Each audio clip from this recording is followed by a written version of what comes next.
Oh, this was supposed to be a live reaction of the game today.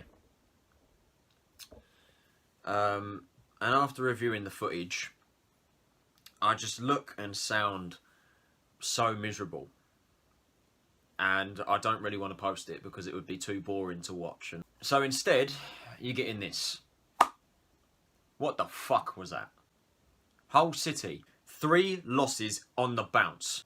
They've also got players off for isolation. We should be the team unbeaten in 4, even with 4 key players out injured. We should be the team to hit them and pile on the pressure and go for it. We set up with the exact same system as Boxing Day, with Matthews left back, Pratley centre back, Maatsen on the right this time of midfield, with Albie Morgan being the only change, one of 2 changes, being on the left. I saw that lineup and I just couldn't believe it. I couldn't believe he'd done it again. And I said on social media, guarantee it's the exact same system on Boxing Day. Ding, ding, ding, it was. I don't understand. I don't understand how you can do it. I really don't. Did you really think it worked against Plymouth, Bowyer? Did you really think it worked? I'm speechless, to be honest with you. I'm completely speechless. I don't really know what I can say to you, to be honest. I'm baffled. Fully baffed. I don't know what's going through Bowyer's head right now. I really don't. How can you play the same system against Plymouth? How can you do it? How can you possibly look at that performance? A 2-2 draw. It's the worst away side in the league. And think it's okay to do it again. Against Hull, who are up there and are out of form. It's a massive game. And you've given them a free win. I'm not really going to talk much about the game in this, to be honest. I'm just going to talk about how shambolic we were. The first goal was sloppy. Wilkes on the left-hand side. Chris Gunter, nowhere to be seen. Once again, like he was for Plymouth's first goal last week. Wilkes cuts inside, strikes the ball low. I don't know if it was a cross or a shot. Amos parries it straight to Hakeeb Adelakan. Easy goal, 1-0. Where's our defence? Falling asleep. Second half, Pratley gets sent off for lashing out and kicked a defender. It wasn't like a proper boot up the backside. Something must have been said. Something must have been said in the aftermath of that for Pratley to be given a straight red. And then after that, we just collapsed and they scored a second goal. Hit us on the counter-attack again. Hit us on the break. Storms forward, crosses it into the penalty area. Malik Wilkes at the back post. Hits the post from about 4 yards out. Honeyman recovers it, lays it off to Doherty, smashes it in 2-0. Game dead and buried. To be honest, the game was dead and buried when we went 1-0 down. Because we showed no sign whatsoever of scoring a goal. It was quite simply the same performance against Plymouth and against... Well, the same performance since MK Dons. We've played the exact same way since then. We play it round the back. There is zero movement in the midfield. There is nothing. The attacker's non-existent once again. The midfield doesn't move, so we resort to long ball. Matthews playing left back when he can't swing a ball in with his left foot. Pratley at centre back when he got Oshilaja available. Maatsen playing on the right. Morgan on the left. Why are you playing them on weaker sides? What are you doing? It also didn't help at the start when we had Chucks and Ike suspended for the game, so we had to play that useless piece of shit Omar Bogle up front. I've backed Bogle. I've defended Bogle. I've said his hold-up play's been good. I said performance-wise he's been decent and he's done well to grab a couple goals. He's not good enough. He is not good enough for this football club. Rightly so, he was subbed off in the second half for Paul Smyth, a player that I do think is decent because he's a nuisance. He's got pace. He gives us that energy. We bring him on and we're still punting balls long to a player that is 5'5" or their whereabouts. He's a midget. He ain't going to win anything in the air against Alfie Jones and Jacob Greaves, is he? Conor Washington, ineffective and non-existent again. In the second half, that bizarre lineup did change and we looked a lot more balanced. Maatsen reverted back to the left-hand side. It went to like a back five. Gunter went to centre-back. Then Pratley, then Pearce, Maatsen and Matthews as the wing-backs on the right side of the pitch this time, which was fair play. You know, if we were going to play that sort of system, it was the right thing to do. Still, doesn't change the fact that Bowyer set us up with that bollocks and bizarre setup against Plymouth Argyle with players out of position. And it needs to be questioned by the media. It needs to be questioned. Why does he seriously think it's good to play players on the weaker side of the pitch? Why do you insist on playing Pratley at centre-back when Deji is available? And may I say, thank the Lord that Deji is now going to be available and most definitely will be playing against Accrington. Because Pratley got suspended and Watson got injured. So maybe now, against Accrington, it'll be a breath of fresh air. Oshilaja has a point to prove, to let Bowyer know, you need to be starting me. And with also Watson out injured as well, it will be a lot more of an attacking lineup. I'm still not Bowyer out. But it's becoming harder every single week to defend him. I can't defend those sorts of performances anymore. It's unacceptable. We will not be going up if we play the way we are. But Bowyer has got his rose-tinted glasses on. And he's so deluded and so stubborn that he thinks that the setup and the way that we're playing is okay. And I can't see him changing it. I can't see him changing the way we play. And it's a worry. He says that we need attackers in January. We need pacey players. We can't take our chances. We need to be better in front of goal. You set us up with 6 defensive-minded players every week. You barely give us a chance to have attacking opportunities. If you're complaining about our attack, play attacking players.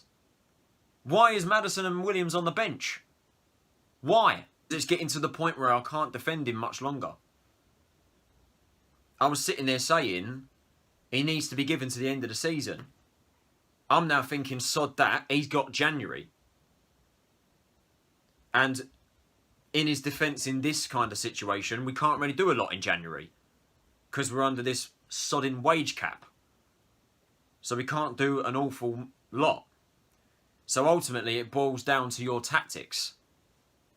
Stop setting us up negatively when you keep saying we need to go there and get the win. We need to be attacking. We need to take our chances. And you don't play attack-minded players. Maddison needs to be one of the first names on the team sheet. Standard from now on. Morgan as well. Maybe even Jonny Williams. You need to play Maddison Williams, Maddison Morgan or Williams Morgan. One of those combos. Maybe all 3 of them. Because Washington's been ineffective for weeks. Bogle's not good enough. He sets us up every week to shithouse a 1-0 win every week. It does not work. Stop going on about we need to take our chances and coming up with these excuses and scapegoating players. Play attack-minded football. Wake up. Stop being stubborn. He's becoming as deluded as Ty from AFTV, and that's difficult to do. I can't help but laugh because it's laughable. It is. I can't see. I just cannot see how he thinks this is okay. It's unacceptable. We won't be getting top 6 if we keep playing like this. We don't even deserve to be in the top half of the table with the way that we're playing right now. And we won't be there for very long if it keeps going on. If we lose to Accrington on Friday, it may well be the final straw for Bowyer. It may well be. I've held back for so long about saying it. I've held back.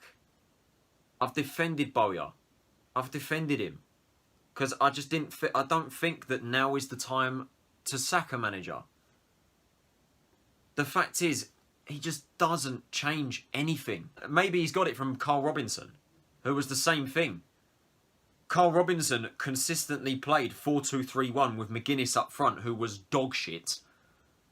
He never changed. He never had a plan B. He's stuck with that. It's the same thing with Bowyer now. 6 defensive players setting us up negatively every week to shithouse a 1-0 win. We're now being found out. Really does show how vital this January transfer window is to this season. It's pretty much all but been confirmed now that Ronnie Schwartz will be the striker that we're signing. Schwartz will have a lot of pressure on his shoulders because all of the fans are getting excited, ready for Schwartz to come in. Schwartz needs to hit the ground running. He needs to. He needs a strike partner. At the moment, you look at all 4 of our strikers currently there. Who do you play alongside Schwartz? If I'm being honest with you, in my opinion, the only player I would play alongside Schwartz is Paul Smyth. And that's a concern, because he's got 1 goal compared to Bogle's 2 and Chuck's and Connor's 6.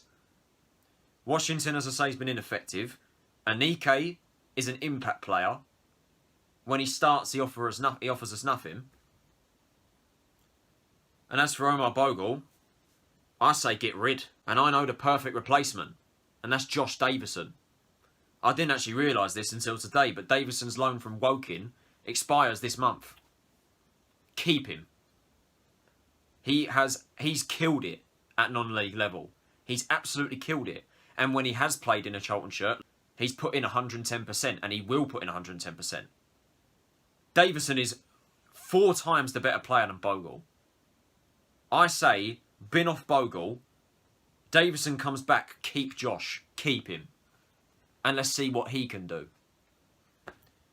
As I said, I've backed Bogle, I've defended him, but he's not good enough. He ain't good enough for this club. He isn't. Bin him off. We need a defender, that's clear. We can't keep playing Pratley in that position. And as I said, it sounds horrible, but I'm actually glad Pratley's suspended and Maatsen is injured. Because finally, Oshilaja will get a shot with us playing Morgan and Maatsen out wide. When Maatsen is a fullback and Morgan, although he has pace, is a central player. He ain't a winger. We need wingers. Alfie Doughty is a massive loss in this side. Sorba Thomas is badly needed. Get Sorba in, a young lad, pacey from Boreham Wood. We've got 2 players lined up, ready to go, who could well be joining us this week. One of them has all been confirmed to be Schwartz. Maybe the other one is Thomas. Bowyer, ever so slowly, every single week, is becoming harder to defend. The injury to Maatsen and the suspension to Pratley is a wake-up call, because he will now have to change. Oshilaja will come in, and we'll probably see Maddison, Williams, and those players coming into the side. Stop scapegoating players. Stop giving us bollocks excuses like today, saying that, oh, we were the team on top. No way were we the team on top. Hull played us off the park. We did not look like scoring whatsoever in that entire game. Stop with the excuses. Wake up and realise it's your fault. And if you don't, it'll be too little too late. Because you will be out of the door, sunshine. You will be gone. And I can't really make all too many complaints with it at this point. I've defended him. I've tried to hold back saying it as much as I physically can. At this current stage in the season, it has to be considered. And if we lose to Accrington, or put in the exact same performance like we have since MK Dons onwards, it may be time for him to walk out the door. And we bring in some managers that are available. For example, Paul Cook. The Cowley brothers. I've had to get things off my chest here because this stuff can't carry on. It can't continue. It can't carry on like this. Thanks for watching this video. I'd appreciate it if you left it a like and you subscribed to the channel and turned on post notifications so you're notified of when I post. It's deflating. It's deflating watching us at the moment. And it's upsetting because I know that this squad is capable of so much more. It's becoming harder to defend him. And there's only so much more I can take. Thanks for watching this video. Take it easy, and I'll see you all later.